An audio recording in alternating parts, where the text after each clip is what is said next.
सर्वांचं पुन्हा एकदा टर्निंग पॉईंट्स या ऑनलाईन एज्युकेशन प्लॅटफॉर्मवर हार्दिक स्वागत आहे. महाराष्ट्र पशु व मत्स्य विज्ञान विद्यापीठ या विद्यापीठाच्या अंतर्गत जाहिरात प्रसिद्ध झालेली आहे. जस्ट थोड्या वेळापूर्वी म्हणजे PDF उपलब्ध झालेले आहे. 27 फेब्रुवारीचं म्हणजे जावक नंबर वगैरे सगळं आहे. ओके. तर मग आता ही जी पोस्ट आहे गट ब, गट क आणि गट ड संवर्गातील विविध पदावर सरळ सेवेने भरायचे. ओके. तर मी बघा, जागा 175 आहेत, परंतु ठीक आहे, विद्यापीठाच्या दृष्टीने ह्या जागा भरपूर झाल्या. महाराष्ट्र पशु व मत्स्य विज्ञान विद्यापीठ नागपूर अंतर्गत विद्यापीठ मुख्यालय, घटक पशुवैद्यकीय, दुग्ध तंत्रज्ञान, मत्स्य विज्ञान महाविद्यालय, पशुपैदास प्रक्षेत्रे आणि इतर संस्था येथील स्थापनाकरता गट ब, क व ड शिक्षकेतर संवर्गातील शिक्षकेतर 175 रिक्त पदे स्पर्धा परीक्षेद्वारे भरण्याकरिता पात्र उमेदवाराकडून ऑनलाईन पद्धतीने अर्ज मागवण्यात येणार आहे. ही परीक्षा TCS मार्फत होणार आहे. ओके, लक्षात घ्या, TCS मार्फत. म्हणजे 2026 आलं लगेच MPSC कडे गेले असं झालेलं नाही. म्हणजे येणाऱ्या काळातील जसं काही परीक्षा आहेत त्या देखील TCS मार्फत होऊ शकतात. आणि याचाच विचार करून तुम्हाला तब्बल 400 प्रश्न पत्रिका ज्या आहेत त्या आपल्या टर्निंग पॉईंट्स ॲपवर तुम्हाला अवेलेबल करून दिलेले आहेत. ओनली 400 नसतील, 250च्या प्लस असतीलच. बाकीचे जे झालेले आहेत ते सगळं देखील काम चालू आहे. तर टर्निंग पॉईंट्स ॲपवर TCS IBPS सरळ सेवा फोल्डरमध्ये TCS IBPS पॅटर्न म्हणून ओनली 61 रुपयाला ते आहे. ज्यांना पाहिजे असेल तर ते घेऊ शकता. ओके. स्पर्धा परीक्षेचा पदनिहाय अभ्यासक्रम आणि अर्ज करण्यासाठी नोंदणी व मार्गदर्शक सूचना इत्यादीविषयी सविस्तर माहिती विद्यापीठाचे अधिकृत संकेतस्थळ ही वेबसाईट आहे, त्यावर लक्ष द्यायचे आहे तुम्हाला. ओके. आता फॉर्म भरायला सुरुवात होणार आहे म्हणजे आजपासून झालेली आहे. लास्ट डेट आहे 20 मार्च. ओके. तुम्हाला इथून जवळपास 21 दिवस लास्ट भरायचे. तरी ते 20 तारखेला रात्री 12पर्यंत तुम्ही भरू शकता. वाट तेवढी बघायचं नाही, 3 दिवस अगोदर सगळं क्लिअर झाले पाहिजे. प्रस्तुत जाहिरातीमध्ये विहित केलेल्या विविध निकष तसेच अटी व शर्तींची पूर्तता करणाऱ्या पात्र व इच्छुक उमेदवारांनी वर नमूद कालावधीत ऑनलाईन पद्धतीने अर्ज करायचा आहे. फॉर्म ऑनलाईन भरायचा आहे. ओके. आता कोणकोणत्या पदासाठी हे ज्या जाहिरात निघाले आहेत ते पदांची नावांची एकूण जागा आणि वेतन श्रेणी सांगतो मी. महाराष्ट्र पशु व मत्स्य विज्ञान विद्यापीठ नागपूर येथील गट ब व गट ब, क व ड शिक्षकेतर संवर्गाच्या विविध पदांच्या सरळ सेवेवर नियुक्ती करता प्रस्तुत जाहिरातीमध्ये विहित केलेल्या अटी व शर्तींची पूर्तता करणाऱ्या उमेदवाराकडून ऑनलाईन प्रणालीद्वारे अर्ज मागविण्यात येत आहे. या विहित पद्धती व्यतिरिक्त अन्य कोणत्याही पद्धतीने टपालाद्वारे, हस्त, बटवड्याने अथवा कुरिअरने पाठवलेले अर्ज स्वीकारण्यात येणार नाही. तुम्हाला ऑनलाईनच फॉर्म भरायचे, हे त्यांचं नियम आहे, ते देऊ शकतात ते. ओके. सरळ सेवेने भरायचे रिक्त पदांचा तपशील. पे अँड अकाउंट ऑफिसर, अधिदान आणि लेखाधिकारी. S15 वेतन श्रेणी. बघा, माझं एक म्हणणं आहे की S10 पासून असो की S13 असो की S15 असो की S17 असो, आता खरं विचार केलं तर सरळ सेवेमार्फत S13 जरी वेतन श्रेणी असली तर पगार एक नंबर असतो. ओके. S10 म्हणजे जसं शिक्षक नोकरी लागल्यानंतर तलाठीपेक्षाही जास्त असते, या लेवलला तुमची पगार असते. परंतु तुम्ही जिथं पात्र आहे तिथं सगळ्याच पोस्टला भरा, नोकरीची गरज असते. आता पे अँड अकाउंट ऑफिसर हा एक प्रकारे गट ब ची पोस्ट आहे. साहजिकच पगार जास्त राहणार आहे, एक जागा कमी असतात. असे असिस्टंट फार्म मॅनेजर वेटरनरी, सहाय्यक प्रक्षेत्र व्यवस्थापक पशुवैद्यकीय, S15 वेतन श्रेणी 3 जागा आहेत. ओके आहे. Technical officer to associate dean veterinary science, अधिष्ठाता यांचे तांत्रिक अधिकारी पशुवैद्यकशास्त्र, S15 वेतन श्रेणी 2 जागा. हॉस्पिटल क्लिनिशियन रुग्णालय चिकित्सक, S15 वेतन श्रेणी 2 जागा. असिस्टंट मॅनेजर क्वालिटी कंट्रोल सहाय्यक व्यवस्थापक गुण नियंत्रण, S14 वेतन श्रेणी 1 जागा. गट बच्या जागा ह्या कमीच असतात, तुम्हाला माहिती आहे, हे विद्यापीठाच्या दृष्टीनं ते ठीकठाक आहेत. Okay. Plant operator milk processing plant operator दुग्ध प्रक्रिया, S14 वेतन श्रेणी 1 जागा. ओके. हे गट बच्या झाल्या. गट कच्या बघा, ऑपरेशन थिएटर टेक्निशियन शस्त्रक्रिया तंत्रज्ञ, S10 2 जागा. सिनियर लायब्ररी असिस्टंट वरिष्ठ ग्रंथालय सहाय्यक, S10 वेतन श्रेणी 1 जागा. आता डेअरी प्लांट असिस्टंट दुग्धशाळा सहाय्यक, S8 जागा 1 जागा. एक्सरे टेक्निशियन 8 S8 मध्ये 3 जागा आहेत. Veterinary laboratory diagnostic assistant VLDA पशुचिकित्सा प्रयोगशाळा सहाय्यक, S8 वेतन श्रेणी 8 जागा. ठीकठाक आहेत जागा सगळ्या त्या विद्यापीठाच्या दृष्टीनं. हॉस्पिटल टेक्निशियन रुग्णालय तंत्रज्ञ, S8 वेतन श्रेणी 1 जागा आणि ऑपरेशन थिएटर असिस्टंट शस्त्रक्रिया गृह तर 4 जागा, फार्म असिस्टंट प्रक्षेत्र सहाय्यक ओके त्याचे S8 वेतन श्रेणी आहे आणि 3 जागा आहेत. सिनियर क्लर्क वरिष्ठ लिपिक S8 14 जागा ओके. वरिष्ठ लिपिक चांगली जागा आहेत ओके, काही अडचण नाही. बघा फॉर्म कमी आहे म्हणून फॉर्म भरत नाहीत विद्यार्थी, परंतु अभ्यास ज्यांचा आहे ना विद्यार्थ्यांनी त्यांनी 1 जागा राहू द्या 2 जागा राहू द्या तिथं फॉर्म भरा. तिथं उलट असं होत असतं की काही वेळेस पोरं दुर्लक्ष करत असतात, परंतु तुम्हाला हे बघा तुमच्या स्वतःच्या दृष्टीनं तुम्हाला रिस्क तर घ्यावंच लागते. फॉर्मला पैसे जातील मान्य आहे, परंतु तुम्हाला एक संधी तिथं मिळते ही पण एक लक्षात ठेवायची. सिनियर मेकॅनिक वरिष्ठ यांत्रिकसाठी S8 वेतन श्रेणी 1 जागा आहे. बॉयलर ऑपरेटर S8 1 जागा आहे. झू टेक्निशियन प्राणी संकुलित तंत्रज्ञ S7 2 जागा आहेत. क्युरेटर कम स्पेसिमेन टेक्निशियन S8 वेतन श्रेणी 2 जागा. लॅबोरेटरी असिस्टंट प्रयोगशाळा सहाय्यक पशुवैद्यकीय व दुग्ध तंत्रज्ञान S7 मध्ये वेतन असून 8 जागा.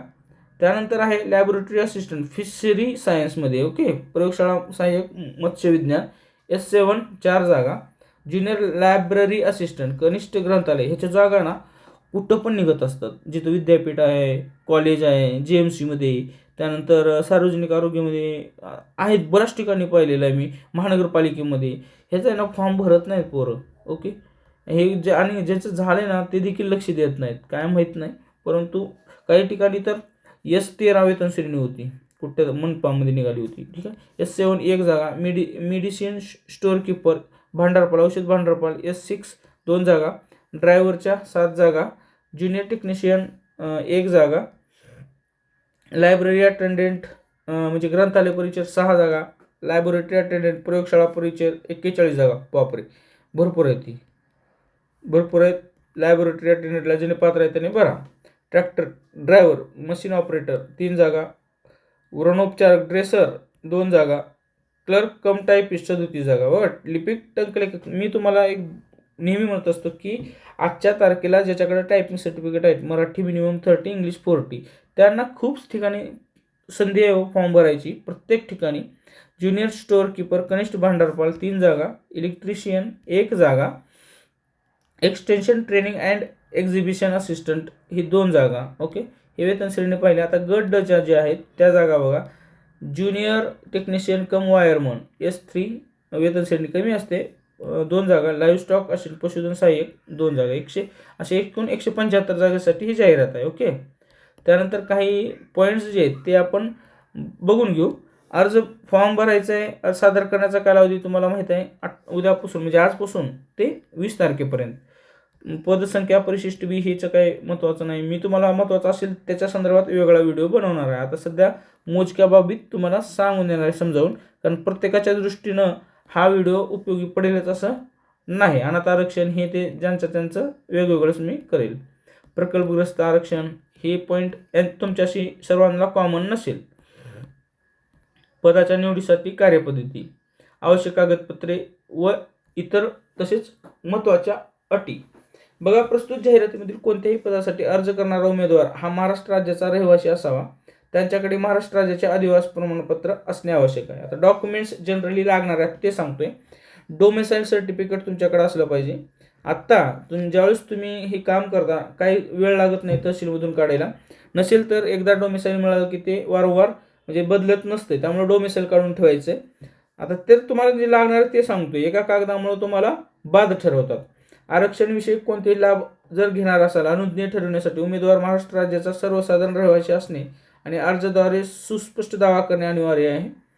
महसूल विभाग शासन निर्णय क्रमांक दिनांक 27 जून 2011 नुसार उमेदवाराकडे अधिवास प्रमाणपत्र उपलब्ध नसल्यास त्यांनी त्यांचा जन्म महाराष्ट्र राज्यात झाला असल्याचा जन्मदाखला बर्थ सर्टिफिकेट सादर अपलोड करणे आवश्यक आहे.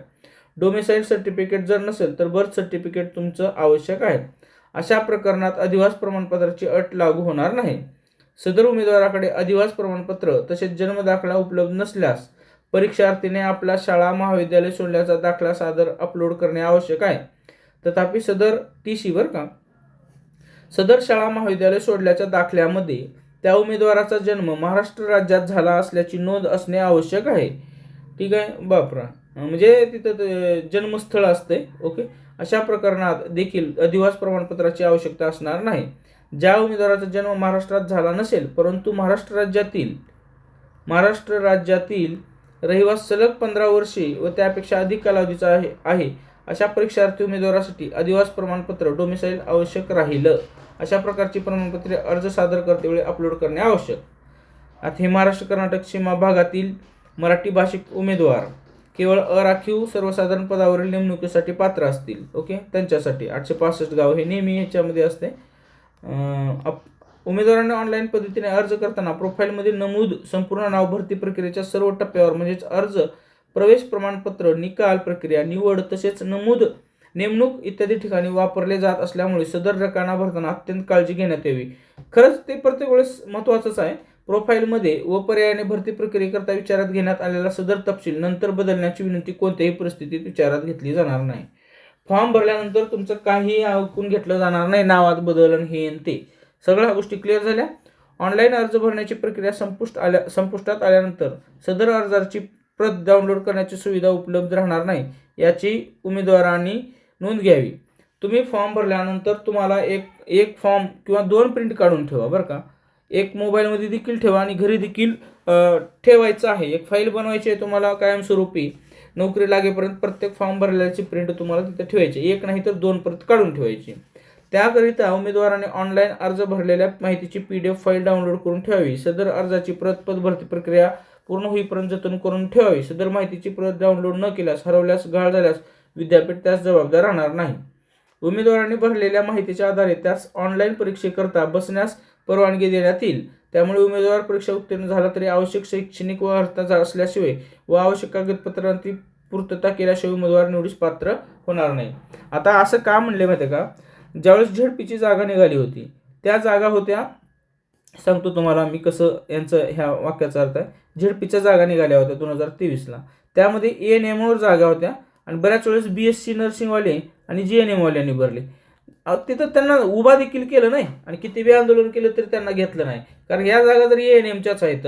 आम्ही किती बी हुशार असलो, ओके, पुणे चालून म्हणून इथे MBBS वाला बी फॉर्म भरेल, ओके, BDS वाला फॉर्म भरेल, असं नाही. उभा देखील केलं नाही आणि कोर्टात देखील गेले. कोर्टानं तर पहिल्या झटक्यात त्यांची याचिका फेटाळून लावली. जर समजा जी पात्रता आहे त्याच्यावर तुम्ही शिक्षण घेतलं असेल तर त्यांनाच नोकरी राहील. पुढे चालून कुणीही म्हणेल की बा माझं हायर क्वालिफिकेशन मला घ्या, तर त्यांना उभं देखील केलं नाही. त्यांची कोर्टातून याचिका देखील फेटाळली. थोडे दिवस लेट लागला नाही ANM वाल्यांना जॉईन व्हायला, परंतु जॉईन झालं. त्यामुळं फॉर्म भरताना जर तुम्ही आहे वा त्याला लायक तरच फॉर्म भरा, म्हणजे पात्रता असेल तर. ऑनलाईन परीक्षेत गुणानुक्रम प्राप्त ठरलेल्या उमेदवारांचा अपलोड करण्यात आलेली कागदपत्रे प्रमाणपत्राच्या वेळी मूळ प्रतिनियुक्तीपूर्वी दस्तऐवज पडताळणीच्या वेळेस तपासण्यात येतील. डॉक्युमेंट व्हेरिफिकेशन आवश्यक व मूळ कागदपत्रे प्रमाणपत्रे सादर न केल्यास उमेदवारास अपात्र ठरवण्यात येईल. ओके, अपात्र ठरवण्यात येईल. निव्वळ परीक्षेसाठी अर्ज सादर केल्यास त्यानंतर उमेदवाराला आवश्यक मूळ दस्तऐवज प्रमाणपत्रे नसल्यास किंवा ती संदिग्ध स्वरूपाची दिसून आल्यास अशा उमेदवारास संबंधित पदाच्या नियुक्तीकरता अपात्र ठरवण्यात येईल. कागदपत्राची पूर्ण छाननी आवश्यक तेथे व्यावसायिक चाचणी परीक्षेनंतर उमेदवारांच्या गुणवत्तेच्या आधारे सामाजिक समांतर आरक्षण निहाय निवड केली जाईल. उमेदवारांनी ऑनलाईन अर्जात भरलेली माहिती व अपलोड करण्यात आलेली कागदपत्रे, प्रमाणपत्रे भरती प्रक्रियेच्या कोणत्याही टप्प्यावर चुकीचे, अपरिपूर्ण शैक्षणिक व इतर आवश्यक बाबींची पूर्तता करीत नसल्याचे अथवा खोटी संदिग्ध स्वरूपाचे आढळल्यास उमेदवारांच्या संबंधित पदाची उमेदवारी रद्द करण्यात येईल. त्यामुळे होणाऱ्या सर्व परिणाम स्वतः जबाबदार राहील. निवड प्रक्रियेच्या संदर्भात सर्व अधिकार विद्यापीठाने राखून ठेवलेले आहेत. DVच्या वेळेस तुम्हाला काय करायचे हे सांगितलेले. त्यानंतर फॉर्म भरताना बघा ते काय करायचे आहे. प्रस्तुत प्रक्रियेत ऑनलाईन पद्धतीने अर्ज भरायचे असल्यास आवश्यक प्रमाणपत्रे झालं, त्यानंतर कागदपत्रे, फोटोसही इत्यादी सुस्पष्टपणे दिसतील अशा पद्धतीने स्कॅन करून अपलोड करण्याची जबाबदारी उमेदवाराची राहील. उमेदवारांनी त्याकरिता माहिती भरताना अचूक खरी जी कागदपत्रे व प्रमाणपत्रे उपलब्ध आहेत त्या आधारेच माहिती भरावी. चुकीची, खोटी, दिशाभूल करणारी, अन्य इसमाची अथवा नंतर उशिराने प्राप्त होणारी कागदपत्रे डॉक्युमेंट जे आहे तेच भरा. शासकीय, निमशासकीय, मान्यता शैक्षणिक संस्था, शासनानुदानित संस्था, जिल्हा परिषद, विद्यापीठे, शासनांगीकृत उपक्रम, सेवेतील कर्मचाऱ्यांनी त्यांचे अर्ज त्यांच्या नियुक्ती प्राधिकरणाने लेखी पूर्वसूचना देऊन भरावेत. त्या जर समजा ऑन ड्युटी असेल तर त्यांची परवानगी घेऊन तुम्हाला फॉर्म भरायचा आहे. तसेच अर्जदाराने त्याच्या सध्याची नियुक्ती प्राधिकाऱ्याचे ना हरकत प्रमाणपत्र अर्ज करतेवेळी सादर अपलोड करणे बंधनकारक आहे. जर तुम्ही ऑन ड्युटी असेल तर तुम्हाला तिची परवानगी घ्यायची डिपार्टमेंटची. उमेदवारांनी उपयुक्त पदासाठी केलेल्या अर्जासंदर्भात विद्यापीठ अथवा विद्यापीठ संलग्नित कुठल्याही कार्यालयाकडे कोणतीही चौकशी पत्रव्यवहार करू नये. ओके, चौकशी पत्रव्यवहार विचारात घेतला जाणार नाही.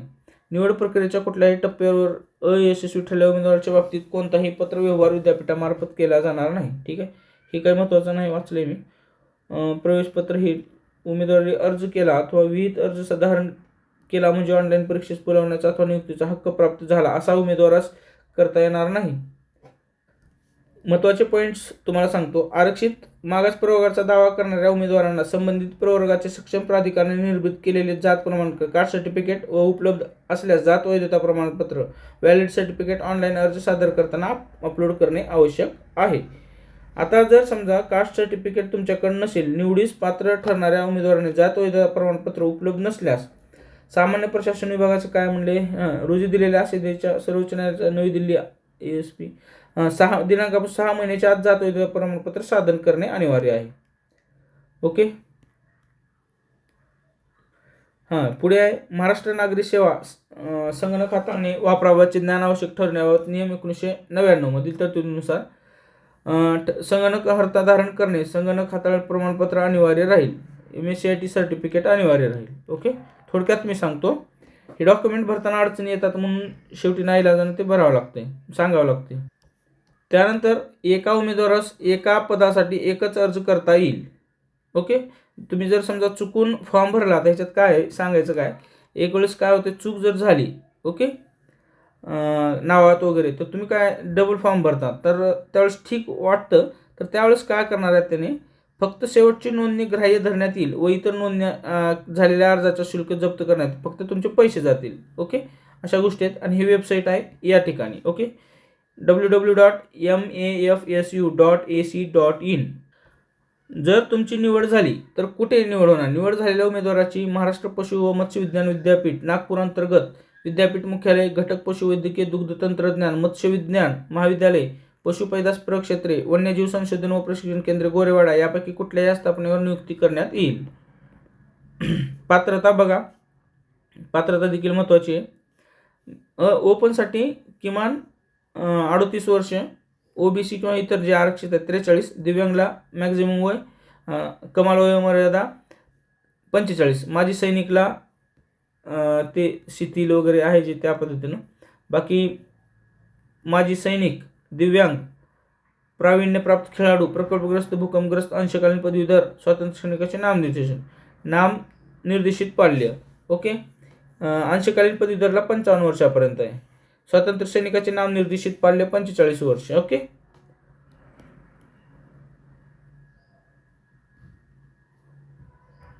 त्यानंतर आता लिपिक वर्गीय पदे, लिपिक टंकलेखक आणि कनिष्ठ गंडारपाल. आता परीक्षेचं स्वरूप कसं राहणार आहे एक लक्षात घ्या. मराठी, इंग्रजी, सामान्य ज्ञान, बौद्धिक चाचणी. कोणासाठी आहे ही, कोणासाठी परीक्षा आहे, परीक्षा स्वरूप वरिष्ठ लिपिक, निटंक लेखक आणि कनिष्ठ भंडारपाळ यांच्यासाठी एकूण 100 प्रश्न असणार आहेत आणि 200 गुण असतात, 2 तासाचा वेळ असेल. परंतु इतर जे पोस्ट आहेत ना, अधिदान व लेखाधिकारी, सहाय्यक प्रक्षेत्र व्यवस्थापक, अधिष्ठाता, ही जी ऑदर ही सोडून बाकी सगळ्यांना तांत्रिक प्रश्न असणार आहेत. लक्षात घ्या, त्यांना काय असणार आहे, मराठी, इंग्रजी, सामान्य ज्ञान, बौद्धिक चाचणी असे 60 प्रश्न असणार आहेत. म्हणजे प्रत्येकी 15 प्रश्न असतील, 15 चौक 60. तांत्रिक अभ्यासक्रम 40 प्रश्नाचा असेल. एकूण गुण त्यामध्ये 100 प्रश्न आणि 200 गुण. बघा 60 + 40 असा पॅटर्न असेल. ओके, वाहन चालकसाठी 60 प्रश्न 120 गुणाचा आणि व्यावसायिक चाचणी 80 गुणाची. ओके, आता परीक्षेचे स्वरूप, परीक्षा ही संगणक ऑनलाईन परीक्षा होणार आहे. ओके, प्रश्नपत्रिके प्रत्येक प्रश्न हे 2 गुणांचा असेल. 100 प्रश्न ते वर सांगितलेलं आहे. ओके, जर समजा किमान 45 गुण पाहिजेच, म्हणजे आता समजा एकच विद्यार्थी आहे, फॉर्म भरला नाही, 200 पैकी पेपर आहे, तर त्याला 90 मार्क तरी मार्क पाहिजे किमान, तरच होईल. आता असं होऊ शकतं का, होऊ शकतं. 50% जागा रिक्त राहिल्यात ANMच्या जिल्हा परिषदच्या वेळेस, कारण त्या भगिनींना 90 मार्क देखील पडले नाही 200 पैकी. शासनाने जागा रिक्त ठेवलं, परंतु अपात्राने तुम्ही 90 मार्क घेऊ शकत नाही, मग तुम्ही नोकरी कसं करू शकता, मग त्यांना घेतलंच नाही. त्यामुळं ही अट ठेवलेली आहे.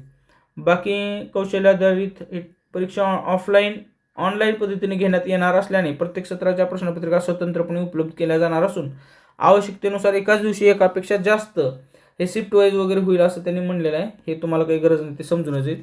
ग्रुप वाईज परीक्षा होणार आहे. परीक्षा कशी होणार आहे? Group wise. Okay, group wise काय असते ह्याच्यावर वेगळा व्हिडिओ आपला येईल. आता विहित कागदपत्रे प्रमाणपत्रे सादर करणे. ओके, प्रोफाईलद्वारे केलेल्या विविध दाव्याच्या अनुषंगाने आवश्यक कागदपत्रे PDF फाईल फॉर्मॅटमध्ये अर्ज करताना सादर करावीत. ही एवढे तुम्हाला डॉक्युमेंट्स आहेत. डोमेसाईल आहे, अर्जातील नावाचा पुरावा, लग्न झाल्यानंतर किंवा काय SSC अथवा हे वयाचा पुरावा, शैक्षणिक अर्हतेचा पुरावा, सामाजिक मागासवर्गीय असल्याबाबतचा पुरावा, आर्थिकदृष्ट्या दुर्बल घटक असल्याचा पुरावा, सामाजिक व शैक्षणिक मागास प्रवर्ग असल्याबाबत पुरावा, अर्ज सादर करण्याच्या अंतिम दिनांकात वैध असणारे नॉन क्रिमिलियर. ओके, पात्र दिव्यांग व्यक्ती असेल तर वैश्विक UDID आहे ना, हे लय खूप चर्चेत. ओके, तुकाराम मुंडे यांच्यामुळं. पात्र माजी सैनिक असल्याचा पुरावा, जिल्हा सैनिक बोर्ड. ओके, खेळाडू आरक्षणासाठी पात्र असल्याचे एवढे डॉक्युमेंट्स आहेत जे तुम्ही बघू शकता, वाचू शकता आणि कंपल्सरी लहान कुटुंबाचं प्रमाणपत्र अपलोड करायचे. विहित मार्गाने अर्ज केल्याबाबतचे कार्यालय प्रमुखाचे नारपत्र, जर ऑन ड्युटी आहे आणि तुम्हाला ते फॉर्म भरायचे तर ते लागेल. टायपिंगवाल्यांना टंकलेखन प्रमाणपत्र लागेल. अंशकालीन कर्मचारी असेल तर तुम्हाला त्याचा पुरावा लागेल. भूकंपग्रस्त असेल तर तसा पुरावा लागेल. प्रगबल असेल तर तसा पुरावा लागेल. हे सगळे डॉक्युमेंट्स लागतील. ओके, आता इथं काय म्हणलंय, जे मागासवर्गीय, आर्थिकदृष्ट्या दुर्बल घटक, खेळाडू, दिव्यांग, माजी सैनिक, अनाथ तसेच प्रकल्पग्रस्त, भूकंपग्रस्त अंशकालीन उमेदवार, पदवीधारक कर्मचारी यांनी आरक्षणाच्या दाव्यांच्या अनुषंगाने प्रमाणपत्र, कागदपत्रे तसेच आवश्यक असलेली इतर कागदपत्रे प्रमाणपत्र सादर अपलोड केल्याशिवाय अर्ज स्वीकृत केला जाणार नाही. ओके, यांना ही कंपल्सरी आहे. हे डॉक्युमेंट्स तुम्ही भरल्याशिवाय तुमचं ॲक्सेप्ट केलं जाणार नाही. परीक्षा केंद्राची निवड कसं होईल? अर्ज सादर करताना केंद्राची निवड करणे आवश्यक आहे. परीक्षा केंद्र बदल विनंती मान्य करण्यात येणार नाही. उमेदवारांनी निवड केल्यानंतर निवड झालेले परीक्षा केंद्र उपलब्ध करून देण्याकरता दक्षता घेण्यात येईल. परंतु जर समजा फॉर्म म्हणजे तुम्ही भरले ते आणि नाही मिळालं तर ते दुसरीकडे गेलं तर त्याला आक्षेप घेता येणार नाही. आता फॉर्म भरायचे आहे ओपनसाठी 1000 रुपये आणि इतरसाठी 900 रुपये. माजी सैनिक, दिव्यांग परीक्षा शुल्क आकारले जाणार नाही, हे पण घ्या. ओके, हे फॉर्म भरताना हे काय पेमेंट करायचं वगैरे लेखणी, हे अपंगाचं वेगळं बनवू आपण. निवड सूची, कालमर्यादा ह्याचं काही टेन्शन नाही, ते बघू आपण. महत्त्वाचे जे राहतात ते सांगितलेलं आहे. आता अभ्यासक्रम जे आहे ना, पात्रता जी आहे त्या पात्रता बघा काय काय असणार आहे. पे and account officer, bachelor degree in commerce from statutory university किंवा MBA फायनान्स जर झाला असेल तर तुम्ही ते करू शकता. त्यानंतर 3 वर्षाचा एक्सपिरियन्स पाहिजे on the post of assistant section officer, assistant superintendent accountant or it's equivalent pay level. S14 मध्ये तुमचं हे पाहिजे काय, काम केले अनुभव इन गव्हर्नमेंटमध्ये पाहिजे. सेमी गव्हर्नमेंट म्हणजे हे जे ऑन ड्युटी आहेत ना यांच्यासाठीच हे फॉर्म भरता येईल. त्यानंतर assistant farm manager, master degree in the faculty of veterinary science from statutory university किंवा bachelor in degree in the faculty of veterinary science in first. ही पात्रता बघून घ्या. ओके, पॉज करतो. तुम्ही पात्रता बघून घ्या किंवा ही PDF तुम्हाला टर्निंग पॉईंट्स या टेलिग्राम चॅनलवर तुम्हाला उपलब्ध होईल. कारण ह्याच्यासाठी एवढा वेळ घालण्यात उपयोग नाही, परंतु काही महत्त्वाचे डॉक्युमेंट्स कसं भरायचे ते तुम्हाला माहीत आहे. कारण आता पात्रता तुम्ही आहे त्यामुळे टेन्शन नाही. बाकी एक्सरे टेक्निशियनचं की फॉर्म भरा बरं का. पात्रता तुम्ही पॉज करून बघू शकता. ही PDF मी सगळं तिथं दिलेली आहे. अभ्यासक्रमावर आपण वेगळ्या पद्धतीने व्हिडिओ बनवणार आहोत. जागा कोणत्या प्रवर्गाला किती आहेत हे सगळं पॉज करून तुम्ही बघा. ओके, वर एकूण सांगितलेलं आहे. प्रत्येक एवढं बारीक सांगायला वेळ पुरणार नाही किंवा कंटाळवाणा व्हिडिओ होऊ शकतो. डॉक्युमेंटच्या संदर्भात मी आहे ना फोकस फक्त डॉक्युमेंटच्या संदर्भात करत असतो, कारण तिथंच पोरं चुकत असतात फॉर्म भरत असताना. हे बघा 94 पेजेसची ही PDF आहे. 94 अभ्यासक्रम वगैरे सगळं जे आहे ते मी त्याचा एक वेगळा पद्धतीनं व्हिडिओ बनवणार आहे. ओके, व्हिडिओ आवडला तर नक्की शेअर करा, सबस्क्राईब करायला विसरू नका. Thanks for watching this video.